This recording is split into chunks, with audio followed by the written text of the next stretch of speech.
What happens when interdimensional invaders with massive melons drive humanity to artificial islands? It's a simple answer really. Equally large melon human females throw hands with them. Kizuna Hida is that guy who you'd never expect to clap a female in his entire life, but somehow he manages to be the only one able to recharge these big melon individuals. Maybe you haven't watched the anime and you're very confused as to what I'm saying. Stick around, there's enough big melon invaders for all of us. Melons, drumsticks, a meal being caressed to reach its peak for maximum recharge in the middle of heated battle. I painted a picture, I hope you got it. He sat her up and she got to business like she meant it, but says it's only because of the mission. He holds her behind fiercely, for the required state must be met, the peak. All this escalated intensity, and he's just charging her like she's a battery. They step out to the battlefield, and Yuri for shorts, who's in a blue bionic power-up suit, teases them of having a good time. The recently charged powered up. Simultaneously, a giant robot popped out of nowhere, and with that same energy of his emergence, Ani, another bionic ranger in a rather lighter blue color suit, had huge melons everywhere. I must have missed it, but Yuri's got bigger, juicy melons. Ain takes him in for her own turn to be charged, but she doesn't just want the play around, she wants the real deal. Our beloved charger is called Hida Kizuna. Kizu for shorts because it sounds amazing. Let's start from the beginning, shall we? Kizu on a train to Ataraxia, a school, and that's all I know about it for now.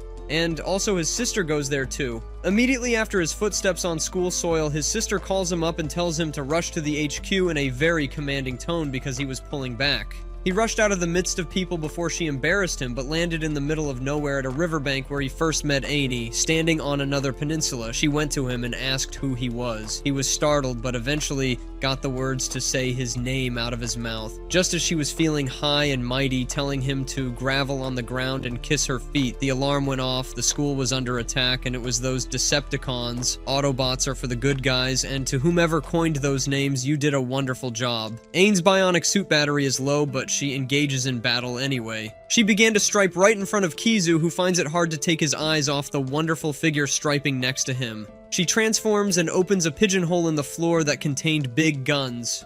Big guns. The gun had no effect on the Decepticon. They're cold, Magitech weapons, but the Decepticon is just fine for us. She used her thrusters and flew up to it, using the gun to lash into its face before facing the barrel right into the disfigured face and sending a bullet into it. A few big cannons pop out of the floor, and it's like this place is rigged for battle. Ain goes to another hidden arsenal, picks up another gun, and goes straight back in for battle. She's like Goku, relentless. Kizu battles his will to fight, knowing fully well that his heart hybrid gear is weak. The heart hybrid gear is the bionic suit I've been talking about. A Decepticon popped out of the trees behind him and was immediately cut down by a bionic soldier in a red suit called Haru for shorts. She gives female Zora One Piece vibes, but she still has a lot to learn from him. We haven't seen his full potential. He needs another arch. Decepticons descend from the sky like raindrops, and we're all dropped to rubbles in that same energy by Yuri the Meloneer. Please let's call her that Tittle, because what are those perky melons? The two girls rush back into battle,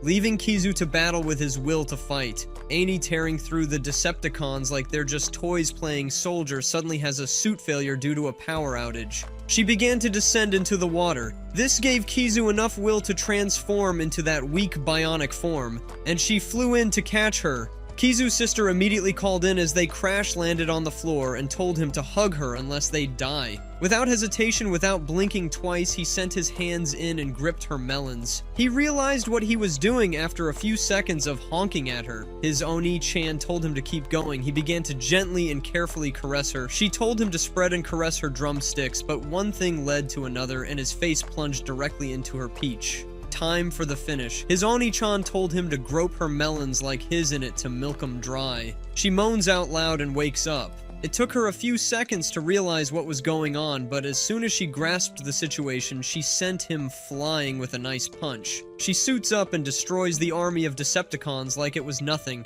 The other girls praise her power. Kizu, standing down on the floor, was reminiscing about the wonderful god-made balloons he just played with. His Woni-chan, on the other hand, called this a Phase 1 success. How it all started. 15 years ago, humans were living peacefully and going about their daily lives when all of a sudden portals opened and these Decepticons plunged into the face of the Earth. The military fought them off and they retreated, which was called the First World Collision. They came back 6 months later, and this time they drove the humans into hiding on remotely small islands afloat in the sea, and that was called the Second World Collusion. Kizu's sister, from whom we found out that she's the school principal, gave a speech to her students telling them about the Heart Hybrid gear and showing them clips of the previous battle. Ataraxia's ace team called Amaterasu, which consists of Yuri, Aini, Haru, and Kizu, are the most important fighters the world has right now. She informs the school that she's found a way to make the gears even stronger while plying lewd activities with Kizu. The whole school, populated by mostly women, went wild and called him a pervert. Bro was just doing his job. Kizu woke up the next morning to the shock of a lifetime. Aini was sitting on him. She came for another heartfelt moment. She ripped his shirt open but was stopped by Haru's knock on the door. She said she's here to apologize, but we know what she's here for. She opened the door, helped herself in, and saw Aine sitting on Kizu. They immediately suit up since Haru is pinned on punishing them for doing something lewd. Before Kizu could tell them to keep the fight out of his room, it got destroyed. The three of them arrive in class. Everyone sees Kizu as a pervert, but tone down immediately their goddess, Yuri the Melanier. I told them to tone down on the judgment, and from what I've seen, it's like they used melon size to pick these Amaterasu team candidates because everyone else was either peanut-sized meloned or melonless. Harsh, what a cruel world to be a side character. Haru was trying to keep the classroom separate as Yuri, the Melanier, and Aine tried to use the classroom for extracurricular class activities. Sylvia Silkcut, a first-year school student, informed Kizu that his sister wanted to see him. He got there and met the lab director, Engineer K. She gave him a phone that had access to everything he would need and named him the captain of the team. Sylvia would keep her updated to see that things proceeded smoothly. She sent them on a mission to scout a nearby island. When they arrived at the island, Yuri the Melanier took Kizu away from the rest for some alone time. Wink, wink. Yuri and Kizu were having a casual conversation when a portal opened and Decepticons rolled out. In their presence, all radio waves misbehaved, and for this specific battle, Aini and Haru were put under a barrier. Yuri transformed and told Kizu to run to the others, even though her bionic powers are low. She fights the first set of Decepticons with all she has. Now she's down to 6% power. A bigger Decepticon came through the portal. Kizu realized that her bionic power was low and rushed back to help her. They were blasted away by the Decepticon. Kizu lay there all busted up. Yuri rushed up to him and held his head up on her laps. With the last ounce of strength in his body, Kizu went straight for the Melanier's melons and gave proper attention. Like a master, he went through this process in seconds and got her fully charged for the battle. With his fading sight, he watched her take down this Decepticon with a blast, sending him straight into the afterlife. She immediately called Haru and Aini and informed them that the Decepticon had been defeated and also had a heart hybrid with Kizu, what we call a good time. Hearing this made Aini super jealous. There's a secret lingering somewhere, but Kizu's sister is not ready to fill him in on it. Kizu walked into his room and met Aini on his bed. She just couldn't wait to have another good time with Kizu. Kizu was fighting her off, but then came the Melanier Yuri, who dashed in through the door and also requested a good time. The two ladies were arguing about who'd go first. Lord, I'm envious. Haru came again to supposedly apologize, but met Aini and Yuri contemplating who'd do something lewd with Kizu first. Just like that, the girls all suit up and go at it in his room once again. Sylvia just stood there. She's been there all this while watching. She just put a call through to the president to give her report. After watching the first few minutes of this episode, I realized that all bionic soldiers had their own specific battle strategy and weaponry. Aini, who's a much inferior warrior compared to Yuri and Haru in battle power, uses nothing but her fists and the weapons she can use. Yuri uses beams and heat blasts. She is considered American #1. Haru uses swords. She's a little female Zorro. We could have named her Zara. Aine feels inferior to them and really wants to become more powerful. Peacefully walking down the hallway, Kizu was assaulted by the Melanier. She, one way or another, persuaded him into going on a tour with her to the Kyoto float. After all the tours, Kizu came across Haru on his way back and accompanied her. She slipped, but unlike Goju Wakana from My Dress Up Darling, he caught her. She laid in his arms for 2 seconds, and she had a good time and got recharged. He didn't have to grope melons or anything, that's just weak. They noticed Ani training with a punching bag. They all don't know why Ani really loves to fight. There's something to it, but we all just don't know it yet. They were having the same conversation at school the next day when all of a sudden Ani popped out of nowhere and took him away. They went out to the woods and had a meal. Ani had another kind of meal she'd like to feed Kizu, and at this point, I know she's beginning to have feelings for him. Also, it's only a matter of time before we witness a group charging, something we call an O.Y. She gets up, but lifting her skirt up seemed more difficult than lifting a 50-kilo dumbbell. She eventually halfway strips, Kizu lays her down and goes in for a lip-to-lip play, but pulls out and tries to use this opportunity to get to know her more. But it all blows up in his face as she packages her things and skedaddles out of there. We finally saw Kizu's elder sister's name, Reiri, as she called him, and asked for a meetup. The level of the hybrid heart of the Amaterasu soldiers is not the power percentage of the soldier, it's also the lifeline of the soldier. Once the power level depletes to 0, so does the lifeline, which is an instant death. A test was done a while ago and it was determined that the hybrid power is the lifeline of the soldier. That explains why when they hit 5%, they become weak and unable to move their limbs. Our charger is also a bionic soldier, and a weak one at that. I hope as he charges, he's also being charged at the same time. The special feature was installed in him because he's male and for charging purposes. Kizu was upset, but what choice do we have at this point? He got back to his room and met a table full of meals that Sylvia had prepared. Everyone's fighting for this life. Ani was told about a hidden power that she can activate when she reaches a certain level of hybrid power and will unlock an ability called an immoral weapon. Kizu's mom was the one who engineered these bionic weapons. There's a lot in play that we don't know about. She knew what she meant when she called it the immoral weapon. Ataraxia was under attack again, and lockdown mode was initiated for battle. Kizu wasn't deployed to the battle because it's a fierce one. The ladies were at it like Luffy gets when someone hurts his people, slicing, punching, kicking, and beaming their way through the Decepticons. Ani lost focus in the middle of the battle because she was envious of Haru and Yuri's power. She began to use her power to its maximum output, which was depleted in no time. Kizu warned her to tone it down, but she still went on anyways until, like before, she ran out of power, took a few hits, and began to descend into the sea. Kizu ran to her as soon as possible. The next time she woke up, she was in a room with Kizu. She's weak and all torn up, but she still stubbornly got up and wanted to head back at all costs. She's lost, she feels lost, unknowing who she truly is. The only memories she has are of her being used as a lab rat. She can't make friends nor socialize, and now she's not even the stronger warrior compared to the rest, but she knows she has a hidden power, the immoral weapon.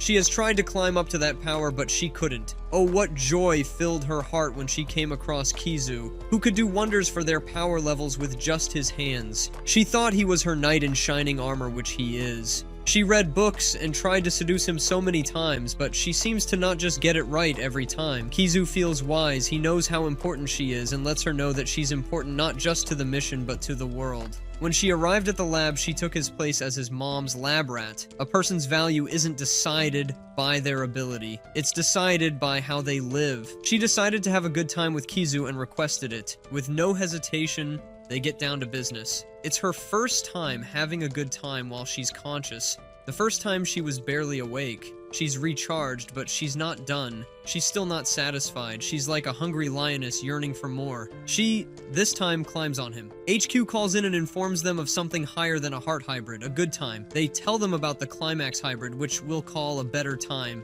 This time he's fiercer than before, groping and fondling like a starved tiger. She pulls his face into her chest where he could hardly breathe, holding him so close and dear. Immediately he pulled out of her chest. He was like, "Damn it, I'm just going to go for it." He introduced his lips to the charging business and sucked on her melons. She held on so tight, screamed so loudly, and out she went, right back into the battle and tore through the Decepticons with her new weapon, the Pulverize, which is her immoral weapon. A bouquet was held, Kizu was at a corner, and his privacy was invaded by Ani. She informed him about how wonderful the good time was and how even better the better time was. It didn't just charge her, it came with memories that she's been longing for. Although it's weird, mechanical parts and all that, she's still happy she got a little something. Now I'm worried that she's probably otherworldly. With the city torn in half, the people have to move. In light of the recent events, Kizu was given a whole day to use the theme bath, since he never got the chance to because it's an all-girls bath. Little did he know it was all a scheme by his sister to try and pull him and Haru closer together, because she's the only one who's not had a complete heart hybrid good time with Kizu. Kizu walked into the bath and saw Haru in her adamant nature. She screamed, but later found out it was Kira's doing. In class, Kizu was wondering how he's going to have a good time with Haru for all the good reasons, keeping her alive and all the whatnot. He got a call from his sister telling him to report to the HQ. They've created a simulator, a Lego simulator, because that's the purpose, to create any scene or situation they can think of. They had a test run right in front of him. His sister transformed into a bunny waiter you'd see in a club with strippers, and boy oh boy, is she a Melanier, I wonder, between her and Yuri the Melanier, who should hold the Melanier title. For his first target, he called the perfect candidate Yuri the Melanier, who picked a room condition that she finds lewd. Kizu took the rest up from there and changed her into a thong. I'm hoping that's what it actually is. This is the best thing I've seen all week, lol. She threw him on the bed and jumped on him. The race hadn't started, but she was already running. Kizu ascertained control by blindfolding and cuffing her hands too. He went ahead and had a good time with her. HQ received a message from an island not too far away and sent the Amaterasu team to church it out. Kizu and Haru searched one part of the island while Aine and Yuri took the other. Kizu and Bath caned across a lady in green who turned out to have a bionic suit much similar to theirs, but referred to it as Megatech armor. She said she's from Batlantis and she's also otherworldly, Aldea by name. The tussle began. She's here to take their cores with her. Aldea is something of an earthbender, but she's much more superior compared to the whole Amaterasu team combined. She tore through them like paper. As if things were not going bad enough, she called in a three-headed metal dragon from a portal she opened not too long ago. Seeing this dragon made Haru get emotional. She lost her sense of reasoning and flew right to the dragon and attacked it, but all the effort she put in to harm it all went to waste. They had no choice but to flee. Aldea didn't want to let them go either, but she ran out of power. A battle to be fought another day, they'd say. We're all wondering what the god's name is going on, otherworldly Magitech suits. Questions arose and are yet to be answered. Aldea is the first otherworldly human they've encountered, and on top of that, she's equipped with a Magitech bionic suit stronger than the ones available on Ataraxia. Her Magitech armor is called Ziru. This is a good time to tell about their hybrid suits. Eros, being wielded by Kizu. Zeros, brought wielded by Aine. Kuros is being wielded by Yuri. Neros is being wielded by Haru. Discussing the details of their last mission, something about the three-headed metal dragon got Haru all up in her feelings once again. It seems she had witnessed it massacre a whole city before. Kizu went to check up on Haru, but she had already left for the island where Aldea is. Aldea showed Haru that she's nothing but superior to the entire Amaterasu team. Aldea imprisoned her in a cube using her weapons. Yuri and Kizu showed up and saved her from being ripped apart. Aine caught her attention, and Aldea asked for her name and the name of her armor. Zeros, Aldea said something that caught my attention. The goddess dances with the void, death, the emperor, and eternity. Aldea for a second was overwhelmed because she was trying to get information from them by politely asking. She calls out the tri-headed metal dragon. This was a wonderful time for Haru's power levels to drop. The simulator was delivered. Time for charging. I've noticed that, unlike Yuri, Kizu always holds a heartfelt conversation with the girls before they go at it. Haru informed him that it's not her first time encountering the Tri-Head. It traumatized her. She's insecure about her melons. She feels they're not melony enough, like Yuri the Melaniers and Aine's melons. Kizu wastes no time in putting her at ease and fondling those melons away. They had a good time, but now it's time for a better time. Kizu changed the scene and her clothing. She's in a bunny girl's dress just like the one his sister used when she tried out the simulator room. He gropes her like a man longing for the love of his wife. Somewhere in between, one could say he gave her brain. A better time was had. They immediately went back to battle and she pulled out her immoral weapon Gladius. A sword straight of bleach, she banked the Tri-Head into the autonomous robotic organism heaven in one slash. Aldea was amazed by the power, but she still feels she can take them on and win. She's overwhelmed and called in backup. She opened a huge portal, and a whole lot of fleets came through. The cavalry came in too as a backup for Amaterasu. For a second there, I thought it was going to be an all-out war, the third collision, but Aldea was asked to retreat by Gravel, who seems to be her superior. Everyone, I was amazed that Haru, who's always against obscene things, had a better time with Kizu. 7 girls descended from the skies, and clearly the redhead has a big issue with Yuri, the Meloneer. It's concluded! Ain is otherworldly. She gets a vision in her sleep of another world where she's something of a goddess that reminds me of something Aldea said. The goddess dances with the void, death, the emperor, and eternity. In the other world, Aldea and Grabble converse. Grabble reckons that Aldea should have reported the presence of zeros to the HQ, but Aldea argues that both of them would do a wonderful job doing the work without informing the HQ, using the name Ain as a strong point. It looks like the president has found a way to close the portals that the other world opens. This would change the course of this battle. Yuri the Meloneer and Kizu's date were interrupted by 3 girls from a group called the Masters, namely Scarlet, Gertrude, and Sharon. Yuri the Meloneer and Scarlet get into a tussle about who is to occupy Kizu's time this lovely afternoon. Scarlet is the one from the previous episode who has an issue with Yuri in the middle of their face-offs. I got to hear one of my all-time favorite lines, Mata Mata. There's literally no fighting anime if you don't hear that. Somehow the competition went from games to trying out outfits to determine who looked better since the games weren't working. They picked out the same bikini. Scarlet cheated by removing Yuri's bra. She dragged Kizu and took him to a changing room. She wants to have a good time and has been fantasizing about it because she didn't let Kizu lift a finger. She did all she wanted by herself and gave him a good face while sitting. Yuri came in and was disappointed by what she saw. Scarlet explained an incident from the past, and that has put a long bridge between them. In the other world, Grabble and Aldea receive a warm welcome from their people, though a few of them feel Aldea shouldn't be treated any better than them. Aldea and Grabble share a meal, get drunk, and charge themselves. In this world, it's a little thing. After being charged, Grabble moved to the human world and wreaked havoc. Before the Amaterasu team got to the scene, half of the Masters team had been wiped clean. Grabble took no time in showing the Amaterasu that she's an even superior being compared to the Aldea that they encountered. She tried to take Aini with her, but Kizu intervened. At the HQ, the Amaterasu team, president, and engineer all review the previous battle with Grabble. They reckon she's a force far greater than Aldea and should be dealt with carefully if they want to take back Japan. Kizu arrived and the meeting took a pause to show concern for their charger. The meeting continued with the president telling them a new way to unlock greater power. First it was a good time, then a better time, and now we're in for a super time. A climate hybrid with 2 girls at the same time. Something we'd usually call a threesome. Haru reacts like the killjoy she is, but we know Yuri and Aini are so down.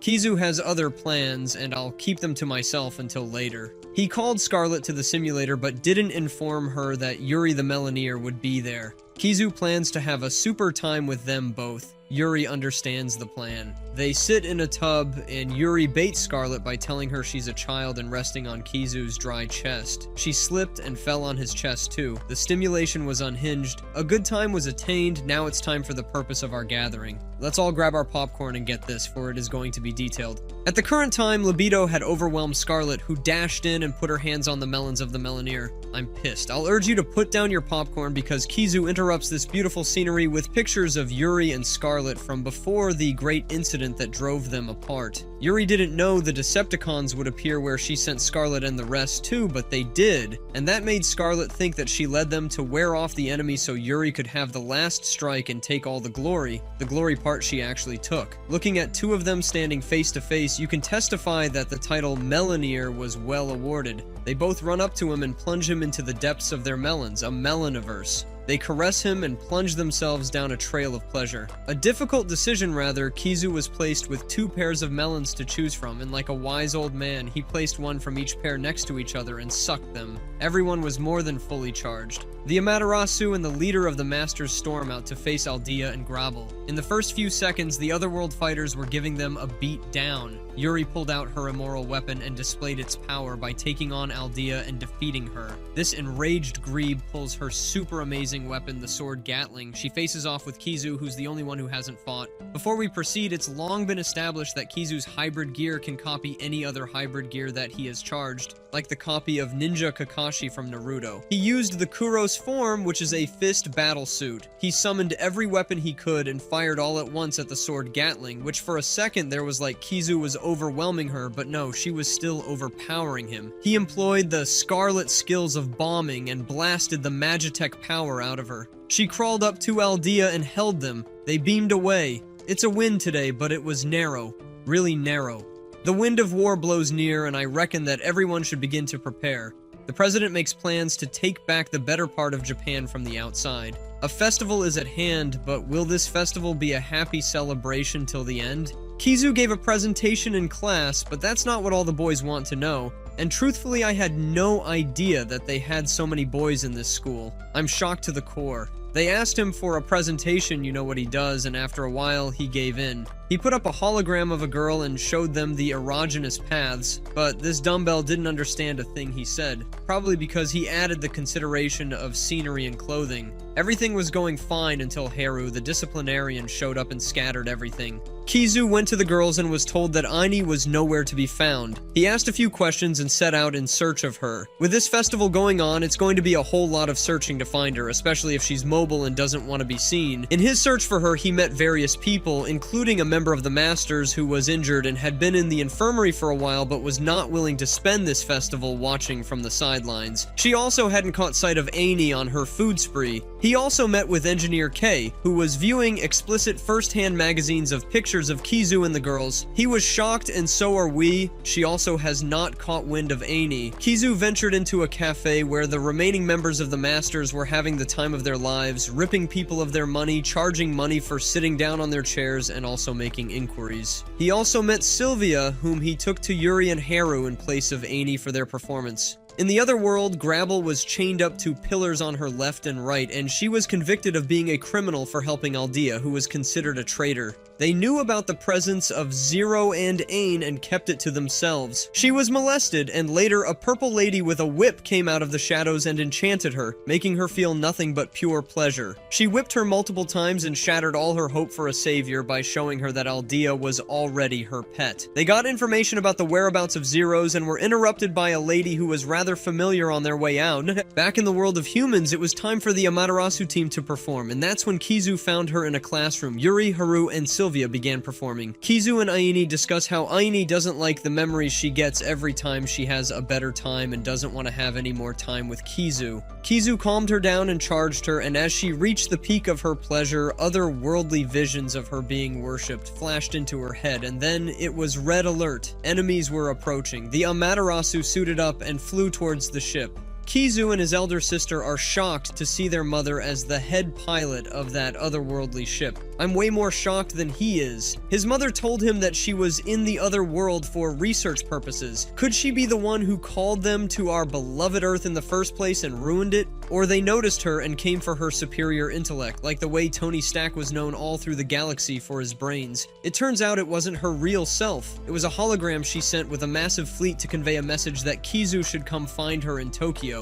And she also looked at Aini. One of the other world warriors has massive Magitech armor like Iron Man's suit, specially designed to fight Hulk. She chased them off the ship, which gradually moved back into time. Space came from using the portal, here is Matters, and it just got out of hand. And the whole plan to take Japan back was orchestrated by their mother. Putting the pieces together, they received 2 anonymous tips from an unknown source. One, that Eros was a charger that replenishes hybrid gear power, and another, that it helped them close the portals. Her name, their monthly name, is Nayuta, and for short, you already know how I name them. They'll need new members for Amaterasu if they want to win this war.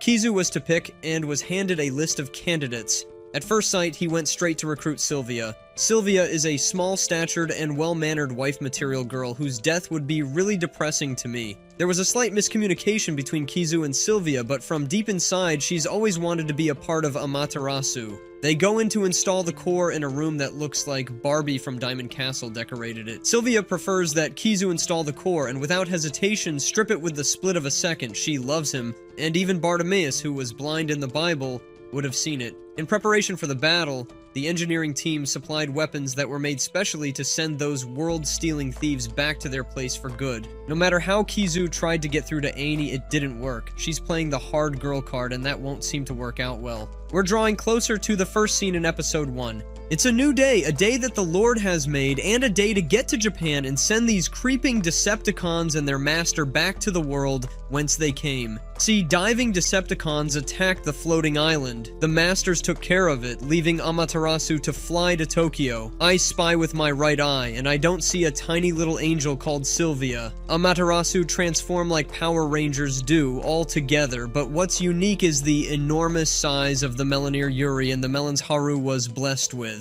Nayuta is extracting the life force out of everyone that's left of the rumbles of Tokyo. They're in a trance, or better, under the illusion that the town was in the same condition before the first collision. This doesn't sit right with Kizu. He charges in and the fight begins. The girl with a massive Magitech popped out of nowhere. She's sassy and powerful and puts everyone in their place, but in no time our new heart hybrid Sylvia came with her own same-sized gear and broke nothing but a simple sweat, taking the Magitech warrior away. Out of frustration over losing, the Magitech warrior ordered her suit to self-destruct. It's the size of a freaking nuclear bomb that would not just wipe away Tokyo district, but would wipe out the surrounding area. It could wipe out an entire continent. Sylvia's got better plans for the explosion as she uses her immoral weapon that's shaped like a coffin that Alucard from Castlevania would love to spend time in. She sucked in all the explosions like it was a cup of tea. It's not over yet, but everyone's power level has dropped. The president is always prepared for situations like this. She sent the simulator room in a care package like a drop-in Apex and Call of Duty. A new treat has arrived, a lady in green who functions as a butterfly and puts people in a deep slumber of thoughts. We're here at the beginning, melons, drumsticks, a meal being caressed to reach the finish for maximum recharge in the middle of heated battle. He sat her up, and she got to it like she meant it. Ani was so distracted while fighting because her mind was fixated on the simulator room. The required condition was met, the finish. They step out onto the battlefield and Yuri teases them about having a good time. Haru suited up and simultaneously a giant robot popped out of nowhere and was kicked to death by Ani. She took him in for her own turn to be charged, aiming to reach even a higher level. Kizu set the simulator in a class environment for maximum effect. He plans to use embarrassment to make her have a better time. She has a good time, and he moves on for a better time by putting her in a more embarrassing environment, standing on a podium with over 1,000 students. He begins to charge her, and she obtains a better time but loses the power that comes with it due to fear. The simulator received a hit, they ran out, and everyone was already deep in their thoughts by the purple butterfly whip girl. PWG. She succeeds in putting Ani all up in her thoughts in a bid to show her who she truly is. Everyone's putting in everything they've got to win this war. Kizu did all he could to beat PBWG, but he was totally overwhelmed till he got a miracle. A self-charge through the carnality of minds between him and the girls. Imagine connecting to a girl's head and both thinking the same nasty thoughts. That's what happened here. He used this power to fight PBWG, but somehow she managed to trap him in her jutsu. She ordered Ani in her zombie form to kill Kizu. Ani's inner consciousness saw what her body was about to do to Kizu. She accepted, opened the doors of her mind, and obtained a power called a forbidden weapon. She charged up while Kizu protected her from PBWG. In one blast, Ani sent all the Decepticons and the Otherworlders to wherever their heaven may be. All portals to this world have finally closed. It's a victory, and that's for sure. Kizu and Ani watch the sun set, and the scene sets with a girl from another world who calls Ani the Princess of Batlantis and her niece Sama. Ani's true names are Ani Synclavia.